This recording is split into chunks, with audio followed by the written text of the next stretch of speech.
আমি সুদীপ্তা, এভি নিউজে আপনাদের সকলকে স্বাগত। প্রথমেই চোখ রাখবো নিউজ হেডলাইন্সে।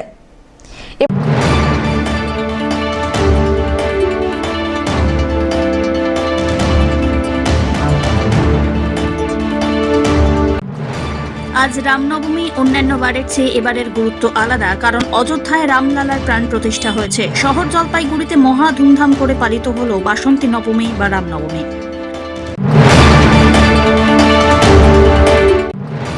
প্রথম দফা নির্বাচনের আগে শেষ মুহূর্তের প্রচারে ব্যস্ত রাজনৈতিক দলের প্রার্থীরা। শেষ মুহূর্তে প্রচারে নেমে নজর কাড়লেন তৃণমূল প্রার্থী নির্মল চন্দ্র রায়।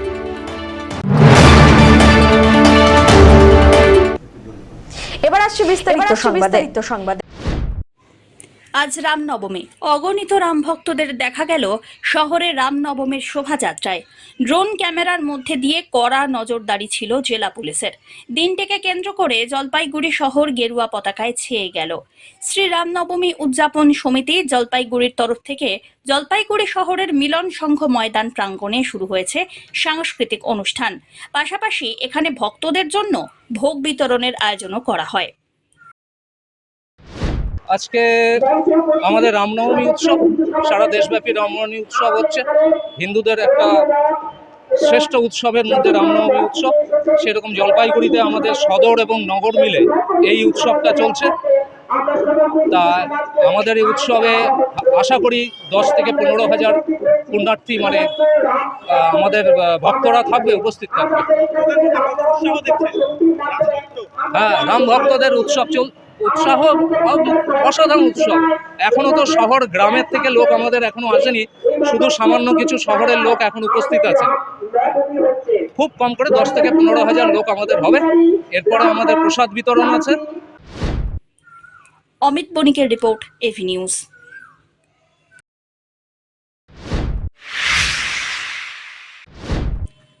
রামনবমীর মিছিলে হাঁটলেন বিজেপি প্রার্থী ডক্টর জয়ন্ত কুমার রায়। মিছিলকে কেন্দ্র করে মোতায়েন করা হয় কেন্দ্রীয় বাহিনী। মিছিলের ফলে স্তব্ধ জলপাইগুড়ি। এদিন রামনবমীর মিছিল শুরু হয় দিশারি ক্লাবের সামনে থেকে। মিছিলটি শুরু হওয়ার পর কেরানীপাড়া বিজেপি প্রার্থী ডক্টর জয়ন্ত কুমার রায় সেখান থেকে যোগ দেন।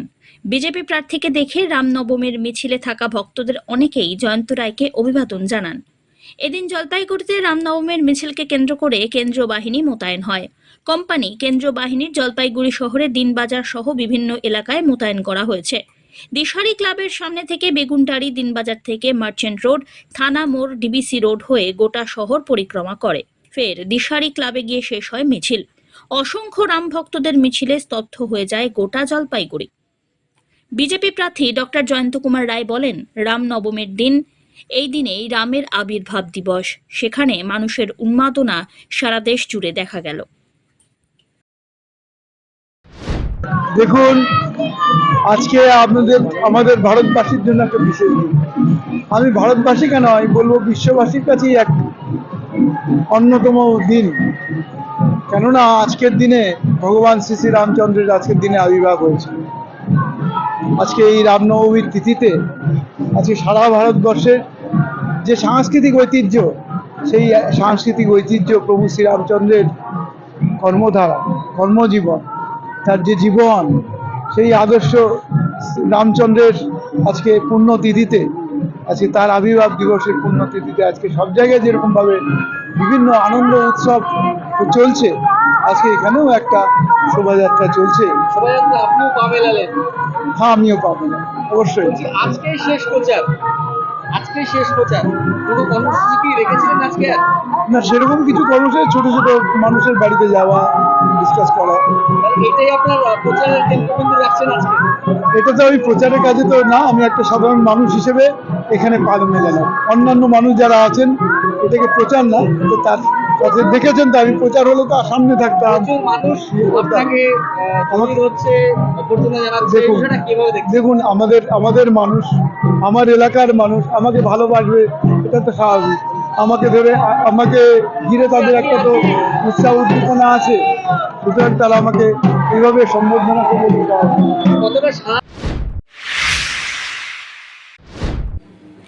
প্রথম দফা নির্বাচনের আগে শেষ মুহূর্তের প্রচারে ব্যস্ত বিভিন্ন রাজনৈতিক দলের প্রার্থীরা। সকাল থেকেই শেষ মুহূর্তের প্রচারে নেমেছেন জলপাইগুড়ি লোকসভা কেন্দ্রের তৃণমূল প্রার্থী নির্মল চন্দ্র রায়। বুধবার ধূপগুড়ি পুরসভার 2 নম্বর ওয়ার্ড, 5 নম্বর ওয়ার্ড সহ পুরসভার বিভিন্ন নম্বর ওয়ার্ডে প্রচার শুরু করেন তিনি। আগামী 19 এপ্রিল জলপাইগুড়ি লোকসভা কেন্দ্রের নির্বাচন, তার আগে এই দিনই শেষ প্রচার। এদিন বিভিন্ন ওয়ার্ডে ঢাক বাজিয়ে মিছিল করে প্রচার চালালো তৃণমূল। প্রচারের মাঝে তৃণমূল প্রার্থী নির্মল চন্দ্র রায় জানান, শেষ প্রচারেও ব্যাপকভাবে সাড়া মিলেছে। আজকে কোথায় কোথায় প্রচার রয়েছে শেষ না, মুহূর্তে? আমার এখান থেকে প্রচার আমরা শুরু করলাম আর কি, এই 2 নম্বর ওয়ার্ড থেকে। এরপরে আমরা যাবো আর কি কয়েকটা ওয়ার্ড আমাদের, এরপরে বোধহয় 5 নম্বর ওয়ার্ডে আছে। তারপরে যদি সম্ভব হয় আমরা আরও কয়েকটা ওয়ার্ড আজকে কভার করবো। করার পরে আমি যাব শালবাড়ি 1-এ, অর্থাৎ দুরামারিতে। কি ইস্যু নিয়ে ভোট চাচ্ছেন এই সাধারণ মানুষের কাছে? এখানে আমার ধূপগুড়িতে আমার যেটা ইস্যু সেটা হচ্ছে আমাদের ধূপগুড়ির উন্নয়ন। আমি ঘরের ছেলে, আমি এখানকার এমএলএ হিসাবে আমি যতটুকু 6 মাসে করতে পেরেছি আর কি, সেই আবেদন নিয়েই আমি মানুষের কাছে, আমার ধূপগুড়িবাসীর কাছে আমি যাচ্ছি। এবং আমার ধূপগুড়ির যদি আমরা উন্নয়ন ঘটাতে হয় আর কি, যদি ঘটাতে হয় তাহলে আমাকে যদি ওরা নির্বাচিত করে দিল্লিতে পাঠায়, সেটা দিল্লির থেকে আদায় করা হোক, আমাদের রাজ্য সরকারের কাছ থেকে আদায় করা হোক।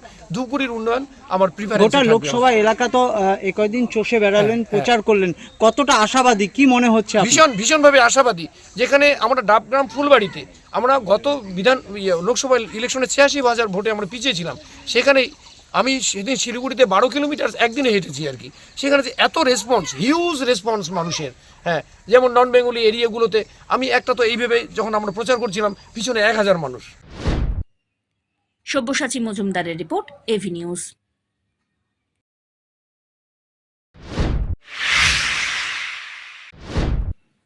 জলপাইগুড়ি লোকসভা কেন্দ্রের বাম প্রার্থী দেবরাজ বর্মনের সমর্থনে পদযাত্রা এবং জনসভা করলেন মোহাম্মদ সেলিম। মঙ্গলবার শহরের শান্তিপাড়া থেকে মিছিল করে ডিবিসি রোডের মাদ্রাসা মাঠে সেই মিছিল শেষ হলো। সেখানে মঞ্চ করে ভোটের শেষ মুহূর্তের প্রচার সারল বামফ্রন্ট। এদিনের সভা মঞ্চে উপস্থিত ছিলেন বামফ্রন্টের জেলা আহ্বায়ক সলিল আচার্য, কংগ্রেসের জেলা সভাপতি পিনাকি সেনগুপ্ত, প্রার্থী দেবরাজ বর্মন প্রমুখ। অন্যদিকে এই দিনের মঞ্চে অরবিন্দ গ্রাম পঞ্চায়েতের পঞ্চায়েত সদস্যা রুবিনা মুন্ডাকে সম্মান জানানো হয়। দলের দাবি, শাসক দলের চাপ এবং হুমকির মধ্যে নিজের শিরদাঁড়া বিক্রি করেননি রুবিনা। এদিনের মঞ্চ থেকে কেন্দ্রে বিজেপি এবং রাজ্যের তৃণমূল সরকারকে আক্রমণ করলেন সিপিএম এর রাজ্য সম্পাদক মোহাম্মদ সেলিম। নাম হচ্ছে অভিজিৎ দাস, ওরফে ববি, এবং সে দুবারের ভাড়া প্রার্থী। এটা কি টিএমসির সুবিধা হবে? আমার তো মনে হচ্ছিল যে অভিষেককে বিজেপি যৌথ প্রার্থী হিসেবে ঘোষণা করে দেবে, তার চেয়ে বলছে একজনের নাম দিল। কারণ অভিষেক হচ্ছে ভবিষ্যতের শরদ পাওয়ার যেরকম অজিত পাওয়ার ভাইপো, ওরকম মমতার ভাই, ভবিষ্যতের সিন্ডে, একনাথ সিন্ডে। লিখে নাও তুমি, সে এখন বিজেপির কাছে জমা আছে, এই জন্য বিজেপি চাইছে তার বিরুদ্ধে যাতে কেউ না লড়ে। আর ভবিষ্যতে তৃণমূল থেকে যখন বিজেপিতে যোগ দেবে সবাই, সেটা অভিষেকের নেতৃত্বেই হবে। দাদা, আজকে বাচ্চা মেয়েটাকে দেখলাম আশীর্বাদ করলেন খুব। অবশ্যই বাচ্চা ছেলে মেয়েদের শুধু নয়, এরা বাচ্চা নয়, এরা হচ্ছে চোর, জোচ্চোর, অপরাধীদের বিরুদ্ধে নতুন বাংলার ভবিষ্যতের স্বপ্ন এবং আশা, যারা দাঁড়িয়ে বিক্রি হয় না, সিদ্ধারা সোজা রাখে, তাদেরকে উৎসাহিত করতে হয়। আমার কাজই এটা, নতুন প্রজন্মকে সামনে এগিয়ে নিয়ে আসা। সেন্দ্র, এই জন্য কি আপনারা বলেন যে কালীঘাটু কাকু যে কেন্দ্রীয় এজেন্সি গেলে থেমে যাচ্ছে? এটাই কি? আচ্ছা, একটু বড় না, কাকু, ভাইপো, পিসি, এগুলো তো ভালো শব্দ ছিল বাংলায়, এগুলো তো খারাপ কেন হয়ে গেল? আগে সারদা বললে লোকে মা সারদার কথা বলতো, এখন চিটফান্ডের কথা কেন মনে করে? আগে নারদ বললে নারদ মুনির কথা বলা হতো, এখন কেন এদের তৃণমূলের নেতাদের আর শুভেন্দু নেতাদের টাকা নেওয়ার স্বপ্ন বেরিয়ে আসে? কেন দাঁড়িয়ে ভালো ভালো শব্দগুলো বাংলার খারাপ হয়ে যাচ্ছে? তাহলে এখন কেউ রাস্তায় তুই একটা রিক্সাওয়ালাকে যদি ভাইপো বলো, সে এগিয়ে যাবে, তো মনে করবে সে কয়লা পাচারকারী মনে করছে। অভিষেকের তখন ঘরেও ববি সমস্যা, বাইরে ববি সমস্যা। এটা সমস্যা নয়, এটা পুরস্কার। সেটিং করা, এটা পুরস্কার। ভারতীয় জনতা পার্টি গোটা দেশে একদিকে বলছে 400 জিতবো, আরেকদিকে প্রার্থী খুঁজে পাচ্ছে না, অন্য এতে না দাঁড়ায় তার জন্য উৎসাহিত করছে। কারণ মুকুল রায়ের মতো আমি 2015 থেকে বলেছি, অনেকে যারা বিজেপিতে আসলে তারা তৃণমূলে আছে, অনেকে তৃণমূলে আছে কিন্তু আসলে তারা বিজেপিতে আছে। এই জন্য আমাদের কেউ বাচ্চা কাচ্চা সোশ্যাল মিডিয়া সব তৃণমূল বলে, কারণ একই বৃন্তে দুটো ফুল। এবার কোন ফুলটা কোথায় এগোবে এটা ইতিমধ্যে ওরা সেটিং করে নিয়েছে। এই জন্য দেখবে অনেকগুলো আসনে যেখানে তৃণমূল জোর দিচ্ছে না, যেখানে বিজেপি, আর যেখানে বিজেপি জোর দিচ্ছে না সেখানে তৃণমূলকে সাহায্য করছে। তা না হলে এতগুলো আসন বিজেপি কখনো জিততে পারতো না। কিন্তু মমতা নিজে বাঁচার জন্য বাংলাকে বাজি ধরছে, দাদা ভাইপোকে বাঁচানোর জন্য। এইখানে দাঁড়িয়ে আমাদের বুঝতে হবে যে লড়াইটা এখন বিজেপি বনাম তৃণমূল নয়। ইলেকট্রাল ফান্ডের টাকা নিয়ে অনেকে এরকম প্রমাণ করার চেষ্টা করছে, কিন্তু আদতে লড়াইটা ত্রিমুখী লড়াইয়ে বাম এবং কংগ্রেস অনেকটা এগিয়ে। মুখ্যমন্ত্রী 3 দিন আগে আমরা দেখেছি জালসাতে যাওয়ার সময় তাকে চোর বলে স্লোগান দিয়েছিল। আজকে প্রকাশ্য মনের সভাতে বলেছে এদের জিপ ছিঁড়ে ফেলতাম। সেই রামনবমী মিছিলে যদি বিজেপি কোনো নেতা হাঁটে তখন লোকে চোর চোর বলে চিৎকার করবে। এরা চোর ধর্মকে বর্ম করে ব্যবহার করে বিজেপি তৃণমূল অপকর্ম করেছে, তারপর ধর্মের বর্মের আড়ালে নিজেকে বাঁচাতে চায়। বলেছেন নির্বাচন না থাকলে জিপ ছিঁড়ে দিতাম। উনি এই কথা শুধু বলেন তা নয়, উনি গুন্ডা কন্ট্রোল করতেন। এভাবে গুন্ডামি মস্তানি বেড়েছে এবং এগুলো আসলে এটা নাটক। তোমরা এই নাটকগুলোকে বাড়াও, তা দেখাবে যেন বিজেপি আর তৃণমূলের ব্যাপক যুদ্ধ হচ্ছে। এই যে এরকম জয় শ্রীরাম নিরামণি চর্চা রেখেছিলেন না, সিএনআর শ্রীরাম করেছিলেন না, এখন যতই আনন্দে তোমরা লাফাও, কিন্তু এটা বিজেপি বনাম তৃণমূল, তৃণমূল বনাম বিজেপি খেলা হবে না।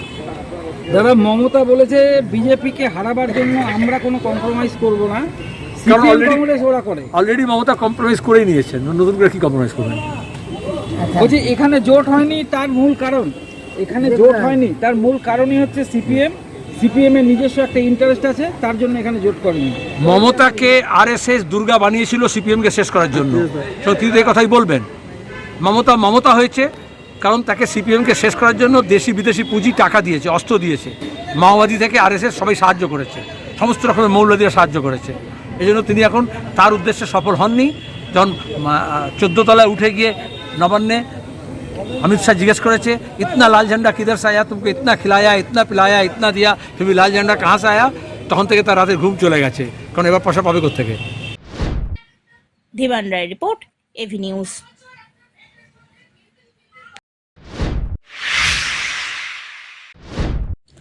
গণতন্ত্র রক্ষার দাবিতে জলপাইগুড়ি লোকসভা কেন্দ্রে কংগ্রেস সমর্থিত প্রার্থী বামফ্রন্টের দেবরাজ বর্মনকে ভোট দেওয়ার আহ্বান জানালেন শহরের বুদ্ধিজীবীরা। বুধবার জলপাইগুড়ি শহরে সাংবাদিক বৈঠক করে কেন্দ্রীয় সরকার ও রাজ্য সরকারের বিরুদ্ধে আওয়াজ তুললেন কবি, সাহিত্যিক, নাট্যকর্মী, নৃত্যশিল্পী, চিকিৎসক, অধ্যাপক এবং শিক্ষক শিক্ষিকারা। লোকসভা নির্বাচনের প্রাক্কালে বিজেপি তৃণমূলকে পরাস্ত করার আবেদন জানান তারা। সংবিধান বিপন্ন, সাম্প্রদায়িক সম্প্রীতি নষ্ট করার অপচেষ্টা, নদী, জল, জঙ্গল সব চক্রান্ত বেচে দেওয়ার, দুর্নীতি, চুরি, মিথ্যা, অনাচারকে বন্ধ করতে বামপন্থী ধর্মনিরপেক্ষ গণতান্ত্রিক জোটের প্রার্থী দেবরাজ বর্মনকে জয়ী করার আহ্বান জানানো হয়। উপস্থিত ছিলেন অধ্যাপক তমজিৎ রায়, বিশিষ্ট সাহিত্যিক উমেশ শর্মা, নাট্যকার শেখর মজুমদার, প্রাক্তন প্রধান শিক্ষক সৃজন সোম রায়, নৃত্যশিল্পী কৃষ্ণা বিশ্বাস প্রমুখ।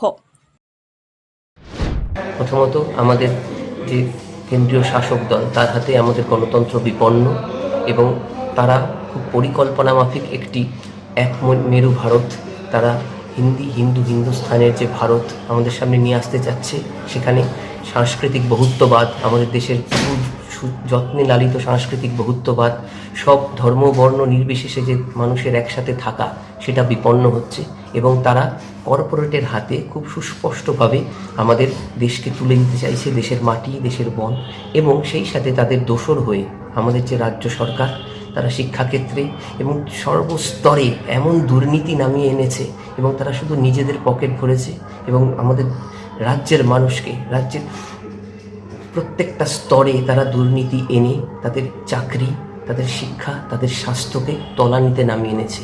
তাই আমরা বলছি যে এই যে বাইনারি একটা চলছে, হয় এরা নয় ওরা, তার মাঝখানে তৃতীয় বিকল্প আমাদের বাম গণতান্ত্রিক যে জোট এবং তার প্রার্থী জলপাইগুড়ি কেন্দ্রে দেবরাজ বর্মন। আমরা সবাইকে সুনির্দিষ্টভাবে তার পক্ষে ভোটদানের জন্য আহ্বান জানাচ্ছি। আমরা সংস্কৃতি জগতের মানুষ, আমরা সরাসরি রাজনীতি করি না, কিন্তু আমরা দেখেছি যে বাম স্বর যখনই পার্লামেন্ট থেকে কমে আসে, তখনই মানুষের দুঃখ দুর্দশা বেড়ে যাচ্ছে। বাম কমে আসছে, নিত্য ব্যবহার্য জিনিসের দাম বেড়ে যাচ্ছে। বাম কমে আসছে, দুর্নীতি বেড়ে যাচ্ছে। বাম কমে আসছে, বেরোজগারি সমানে বাড়ছে। বাম কমে আসছে, শিক্ষার ক্ষেত্রে সমানে দুর্নীতি বাড়ছে। তাহলে এই যে বাম স্বর, সংসদে যারা নির্বাচিত হচ্ছেন, এই যে জলপাইগুড়ির প্রতিনিধি, তিনি তো জলপাইগুড়ির সমস্যাগুলো সংসদে তুলে ধরতে পারেননি। এবং যারা ফিল্ম স্টার, আমাদের রাজ্য থেকে অনেক ফিল্ম স্টার গেছেন সংসদে, তারা তো সংসদে যানইনি।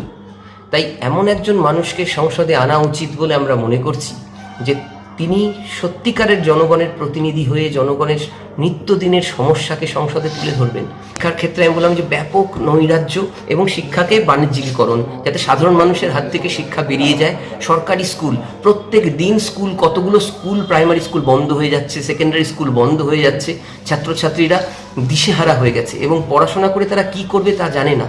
তাদের চাকরি নেই, তারা ভিন রাজ্যে পরিযায়ী শ্রমিক হয়ে চলে যাচ্ছে। যারা একটু ভালো পড়াশোনা করছে তারা অন্য রাজ্যে আইটি সেক্টরে বিদেশে চলে যাচ্ছে, আর যারা মধ্যবিত্ত, নিম্ন মধ্যবিত্ত, তারা কেরালে, ইউপিতে শ্রমিক হয়ে যাচ্ছে এবং লাশ হয়ে তারা ফিরছে।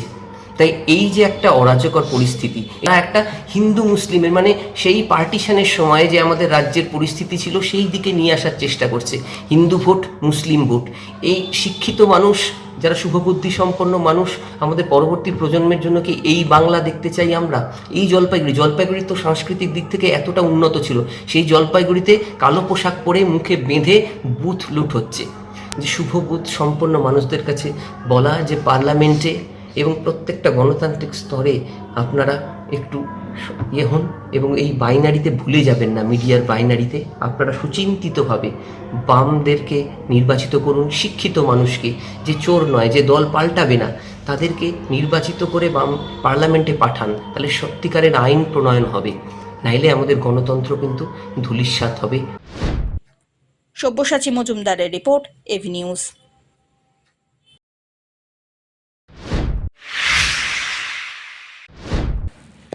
পানীয় জলের দাবিতে পথ অবরোধ করলেন জলপাইগুড়ি শহরের পরেশনগর কলোনির বাসিন্দারা। দীর্ঘ কয়েক বছর ধরে জলকষ্টে ভুগছেন বলে অভিযোগ। সমস্যার সমাধান না হওয়ায় এদিন সকালবেলায় পথে নামেন এলাকাবাসী। দীর্ঘ সময় ধরে জলপাইগুড়ি শিলিগুড়ির মাসকালাই বাড়ি সড়ক অবরোধ করে রাখেন তারা। এই অবরোধের ফলে ব্যাপক যানজটের সৃষ্টি হয়। মূলত 22 নম্বর ওয়ার্ডের বাসিন্দারা দীর্ঘ প্রায় 1 বছর ধরে স্থানীয় কাউন্সিলর এবং পৌরসভাকে জানালেও এখনো পর্যন্ত পানীয় জলের সমস্যার সমাধান হয়নি বলে দাবি বিক্ষোভকারীদের। ভোটের মুখে এই পথ অবরোধের কারণে চরম অস্বস্তিতে তৃণমূল। পরে অবশ্য পুলিশের হস্তক্ষেপে উঠে যায় অবরোধ। তো বলতে জয়দেবী, আজকে আপনার পথ অবরোধ কেন করলেন? আমাদের বাড়িতে জল পাচ্ছি না। জল আমাদের এই কলোনিতে কারো বাড়িতে জল নেই। কোন কলোনি এটা? এটা 22 নম্বর ওয়ার্ড পবিত্রনগর কলোনি। তো বলছি আজকে আপনার পথ অবরোধই কেন করলেন? জল নাই তার জন্য। কাউন্সিলরকে বলেছিলেন? কাউন্সিলরকে জানানো হয়েছে, কাউন্সিলরকে বলার পরে কাউন্সিলর আমাদেরকে পৌরসভাতে নিয়ে গেছিল। ওইখানে গেলাম, ওইখানে বলছে 6 মাসের টাইম। এবার 6 মাসের টাইম দেওয়ার পরে এখানে 1 বছর হয়ে গেল, তাও এইটার কোনো এখন সলিউশন হয়নি। খাওয়ার জল কি? খাবার জল, পিএসসির জল। এখন আপনারা কি চাইছেন? আমরা জল চাই, নাহলে পথ অবরোধ, নাহলে আমরা এখান থেকে সরবো না। ভোট দিব, জল দিব না, ভোট দিব না। তাহলে 3 দিনের জন্য জল না, 3 দিন দেখা যায় আপনার জল দেবেন, তারপরে ভোটটা নেবেন। কোনো পার্টিকে দেখতে চাই না আমরা। জল পাচ্ছি না তো ভোট নিয়ে কি করবো না? হ্যাঁ, জল নাহলে জীবন বাঁচবে কোথা থেকে? ভোট দিবেন না তো? কোনো ভোটের কোনো গল্পই নেই এখানে। আমরা জলই পাচ্ছি না। ভোটের আগে তো অনেক কিছু কাজ বলে যায়, এখন কোথায় কি? এখন তো কিছুই আসে না। এখন জলের জন্য আঙ্কার হয়ে মরতেছি, নদীতে দৌড়াচ্ছি। হ্যাঁ, এইবেলা কেউ করতে নাই, এবেলা সবাই ঘরে ঘুমিয়ে আছে। থাক, ভোট দিব না তোমরা, কোনো গল্প নেই। এখানে যারা আছে তাদের অর্ধেকের বাড়িতে জলের নিজস্ব কানেকশনটা নাই প্রথমত। দ্বিতীয়ত হচ্ছে এটা একটা চক্রান্ত হচ্ছে রাজনৈতিক ভোটের আগে। হ্যাঁ, আর অলরেডি 2টো শিলান্যাস হয়ে গেছে আমাদের পাম্পের। একটা পাম্প শেষের দিকে আর একটা পাম্পের কাজ শুরু হয়ে যাবে আজকের থেকে। তো এনারা বলছে যে দীর্ঘদিন 1 বছর ধরে প্রায় জল পাচ্ছে না, খাওয়ার জল পাচ্ছে না। 1 বছর ধরে হলে তাহলে তো ভোটের আগে আজকে কেন, আজকে জিনিসটা কেন আসে? আজকে ব্যাপারটা তাহলে কেন আসবে? এটা ভোটের আগে একটা রাজনৈতিক ষড়যন্ত্র বোঝাই যাচ্ছে। আর এখানে যারা দাঁড়িয়ে আছে তাদের অর্ধেকের বেশি বাড়িতে আপনারা চেক করেন গিয়ে জল নেই। আপনি প্রত্যেকের মানুষের ছবি রাখতে জলের পৌরসভার কানেকশনটা অনেকে বাড়িতে নেই। এতে বোঝা যাচ্ছে একটা রাজনৈতিক চক্রান্ত। তো বলছি এখানে কতজন বাসিন্দা রয়েছে, বসবাস করে? এখানে 1000-1100 লোক বসবাস করে পবিত্রনগর কলোনিতে। তো এখন কি করবেন? পথ অবরোধ করে বলছে এবং আপনাকে করবো। এখন আমি প্রশাসনকে জানাবো। আমি কি করতে যাবো? আমি প্রশাসনকে জানাবো, প্রশাসন করবে সেটা। আর 2 দিন পরে তো ভোট, আমাদের বাসিন্দা আছে পবিত্রনগরে, শুনে নেন কি সমস্যা। তো বলছি আর 2 দিন পরে তো ভোট। হ্যাঁ, তার আগে এরকম পথ অবরোধ, এটা তো রাজনৈতিক চক্রান্ত তো বোঝাই যাচ্ছে। ঠিক। নিয়ে নিচ্ছে ছোট্ট একটি বিরতি, ফিরে আসছি বিরতির পর, সঙ্গে থাকুন। পশ্চিমবঙ্গ সরকার যুব কল্যাণ বিভাগের যৌথ উদ্যোগে আয়োজিত শতাধিক যুব কম্পিউটার প্রশিক্ষণ কেন্দ্রগুলির মধ্যে জলপাইগুড়ি সদর যুব কম্পিউটার প্রশিক্ষণ কেন্দ্র একটি। এখানে যুব কল্যাণ বিভাগের নির্ধারিত বিভিন্ন কোর্স রয়েছে, যেমন সিআইটিএ, ডিআইটিএ, সিএফএস, ডিএফএস, অটোক্যাড ইত্যাদি।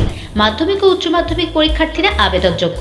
এখানে একজনকে একটি কম্পিউটারের সাহায্যে অভিজ্ঞ শিক্ষক দ্বারা প্রশিক্ষণ দেওয়া হয়। তাই দেরি না করে নিজের ভবিষ্যৎকে স্বনির্ভর করতে যোগাযোগ করুন শিল্প সমিতি পাড়া, নিয়ার বেগুনটারি, সুহৃদ লেন যুব কম্পিউটার প্রশিক্ষণ কেন্দ্রে। আরও বিস্তারিত জানতে দেখুন গভর্নমেন্ট ওয়েবসাইট www.wbyouthservice.government.in।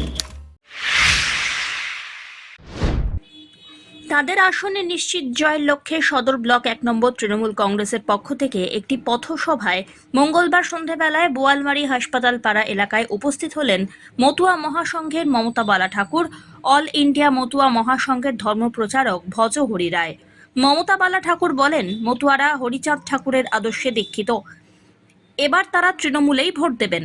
এছাড়াও রাজ্যের 42টি আসনে তৃণমূল কংগ্রেস ভালো ফল করবে বলে আশাবাদী তিনি। অল ইন্ডিয়া মতুয়া মহাসংঘের ধর্মপ্রচারক ভজহরি রায় জানান, মুখ্যমন্ত্রী মমতা বন্দ্যোপাধ্যায় কথা দিলে 100% তা পূর্ণ করেন। এ রাজ্যের উন্নয়নে কেন্দ্রীয় সরকারের কোনো ভূমিকাই নেই। রাজ্যের উন্নয়ন মা মাটি মানুষের সরকারের হাত ধরেই হবে বলে দাবি করেছেন তিনি। শুনুন, সিএ নিয়ে শান্তনু ঠাকুরের মতো ভোট বলে ওর কোনো আলাদা ভোট ব্যাংক নেই। তার কারণ হচ্ছে হরিগুরুচাঁদের লোক সবাই, আমারও লোক নেই, ওরও লোক নেই। আমরা টিএমসি করি, টিএমসিতে যারা মতো ভক্তরা আছে তারা টিএমসিকে ভোট দেয়। কিছু বিজেপিতে যারা চলে গেছে সেটা শান্তনু ঠাকুর ব্যক্তি কোনো লোক নয়, এবং যারা মতো সমাজের মানুষ তারা হরিগুরুচাঁদের মানুষ। এবং আজকে আমরা বলবো, শান্তনু ঠাকুর যে কথা দিয়ে কথা রাখতে পারেনি, তার কারণ সে সিএ নিয়ে যে চালু করলো এবং সেইখানে যে নিঃশর্ত থাকার কথা কিন্তু সেটা থাকেনি, শর্ত বেঁধে দিয়েছে, এমন এমন শর্ত, সে শর্তকের ক্ষমতা নাই যে তারা নাগরিকত্ব দেবে। তাহলে শান্তনু ঠাকুরের পাশে তারা কেন থাকবে? সেটুকটা তারা বোঝে যে আশায় তারা 19-এ ভোট দিয়েছিল যে আমরা এই এলাকা থেকে তাকে ভোটে জয়যুক্ত করে, তারা ভেবেছিল সেন্ট্রাল থেকে আমরা নিঃশর্ত নাগরিকত্ব পাবো, কিন্তু সেটা তারা সেই আশা তাকে ভেঙে গেছে। এবং যেটা করেছে সেন্ট্রাল গভর্নমেন্ট থেকে নরেন্দ্র মোদী আর হচ্ছে অমিত শাহ, শান্তনু ঠাকুরা যেটা করেছে সেটা একটা ভয়াবহ পরিস্থিতি তৈরি করেছে। এবং আপনাদের বলছি যে এইবার দেখবেন এই এলাকা থেকে প্রচুর যারা বিজেপি করে, যারা মতো ধর্মের মানুষ, তারা কিন্তু ব্যাক করছে, তারা তৃণমূলকেই ভোট দেবে। সব্যসাচী মজুমদারের রিপোর্ট, এভি নিউজ।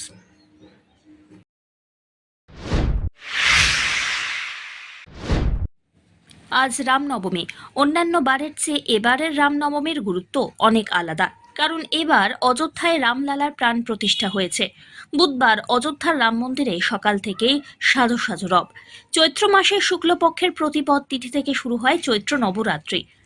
এই নবরাত্রি সপ্তমী থেকে নবমী 3 দিন চলে বাসন্তী পুজো। দুর্গাপুজোর মতো সব আচার নিয়ম মেনে বাসন্তী পুজো হয়। বসন্তকালে দুর্গাপুজো হয় বলে একে বাসন্তী পুজো বলা হয়ে থাকে। সেই বাসন্তীর আজ মহানবমী। জলপাইগুড়ির বিভিন্ন মন্দিরে নবমী পুজো চলল দিনভর। এক নজরে জলপাইগুড়ির কয়েকটি বিশেষ পুজো মণ্ডপে নজর রাখা যাক। Jalpaiguri youth care. প্রত্যেক বছরের মতো এবছরেও সেখানে উদযাপিত হলো রামনবমী। ষষ্ঠী থেকে শুরু হয়েছে বাসন্তী পুজো। নবমীর দিন উপলক্ষে বাসন্তী দেবীর মহানবমীর পুজো সম্পন্ন হলো। অপরদিকে দেশবন্ধু নগর বৈকালিক অ্যাসোসিয়েশনের পুজো নজর কাড়ল শহরবাসীর। পিছিয়ে নেই পান্ডাপাড়া ফ্রেন্ডস ইউনিটের পুজো। বেশ জমজমাটভাবে এখানে অনুষ্ঠিত হচ্ছে বাসন্তী পুজো।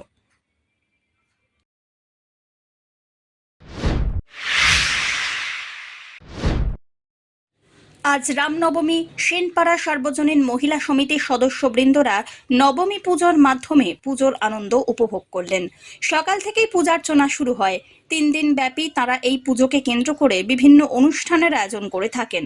সম্পূর্ণ মহিলা দ্বারা পরিচালিত এই পুজো দেখতে অনেক মানুষ ভিড় করেন। সেনপাড়ার মহিলা সমিতির পুজোতে এক কথায় জমজমাট নবমীর উৎসব। আমরা তো গত 17 বছর ধরে করি সেনপাড়া সার্বজনীন মহিলা সংঘ। আর আজকে হচ্ছে নবমী, আজকে আমাদের যজ্ঞ। আর সবচেয়ে বড় কথা, আজকে আমাদের বারোয়ারি ভোগ আছে। আর আমরা আমাদের পক্ষ থেকে গোটা জলপাইগুড়িবাসীকে জানাই নবমীর শুভ। কিভাবে আনন্দ উপভোগ করেন এই কয়দিন? মানে সাংঘাতিকভাবে। প্রথমত হচ্ছে আমাদের চাঁদা তোলা, এটা যেমন একটা প্রচণ্ড মানে দুর্বিষহ কাজ, তেমনি যখন শেষ হয়ে যায় তখন খুব দুঃখ হয়। তার কারণটাই হলো এটার আনন্দই আলাদা, প্রতিদিন 5টায় বেরোনো এটা হয়। তারপরে আমাদের পুজো শুরু হয়, আমাদের বাজার, আমরা সমস্ত বাজার আমরা মহিলারাই করি। তারপরে আমাদের সপ্তমীর দিন নবপত্রিকা স্নান হয়, করে আমাদের পুজো শুরু হয়। আর প্রতিদিনই আমাদের এখানে অনেকটা পরিমাণে ভোগ হয়, অন্নপূর্ণা পুজো হয়, চণ্ডীপাঠ হয়, অষ্টমীর দিন, নবমীর দিন যজ্ঞ হয়, বারোয়ারি ভোগ হয়, এভাবেই বিসর্জনের দিন চলে আসে দেখতে দেখতে। অমিত বণিকের রিপোর্ট, এভি নিউজ।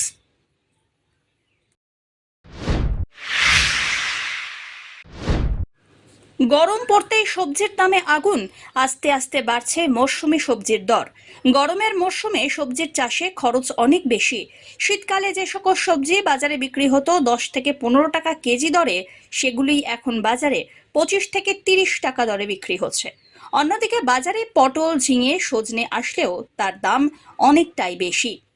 জলপাইগুড়ি শহরে স্টেশন বাজারের বয়েলখানা বাজার, দিন বাজার সহ অন্যান্য সবজির বাজারে সবজি কিনতে রীতিমতো হিমশিম খাচ্ছেন সাধারণ মানুষ। কি দেখছেন? সবজির দামটা হলো তোমার 40 টাকা কেজি চলতেছে। তোমার আলু 60 টাকা কেজি। আলু কত? তোমার আলু হলো তোমার প্রথমে ছিল, এখন আলুর দামটা হচ্ছে 30 টাকা কেজি। সবজির দাম কি আস্তে আস্তে বাড়ছে? একটু বাড়তেছে, মানে গরম পড়ার সাথে সাথে কি বাড়া শুরু? গরম পড়ার সাথে সাথে বাড়তেছে। কতটা অসুবিধা আপনাদের? আরে আমাদের তো ভালোই অসুবিধা, যদি মনে করো 5 টাকা 10 টাকা করে কমে গ্রাহকদের একটু সুবিধা হয়। এখন ওই যে এরা কি বেশি দামে কিনে আনতেছে, ব্যাগ ভর্তি হচ্ছে না। না 500 টাকা নিয়ে আসলে পরে তলাতে থেকে যাচ্ছে। এই তো কি দাম বেড়ে যাচ্ছে। অমিত বণিকের রিপোর্ট, এভি নিউজ।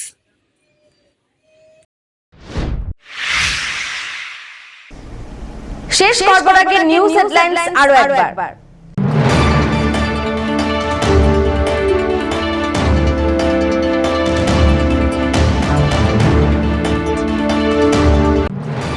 আজ রামনবমী অন্যান্য বারের চেয়ে এবারের গুরুত্ব আলাদা, কারণ অযোধ্যায় রামলালার প্রাণ প্রতিষ্ঠা হয়েছে। শহর জলপাইগুড়িতে মহা ধুমধাম করে পালিত হলো বাসন্তী নবমী বা রামনবমী।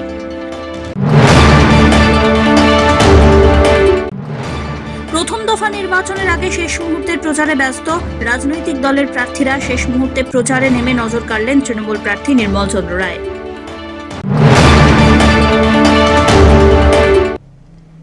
এখনকার মতো এভি নিউজ এ পর্যন্তই। পরবর্তীতে আসছি আরো সংবাদ নিয়ে, দেখতে থাকুন আমার ভিশন। নমস্কার।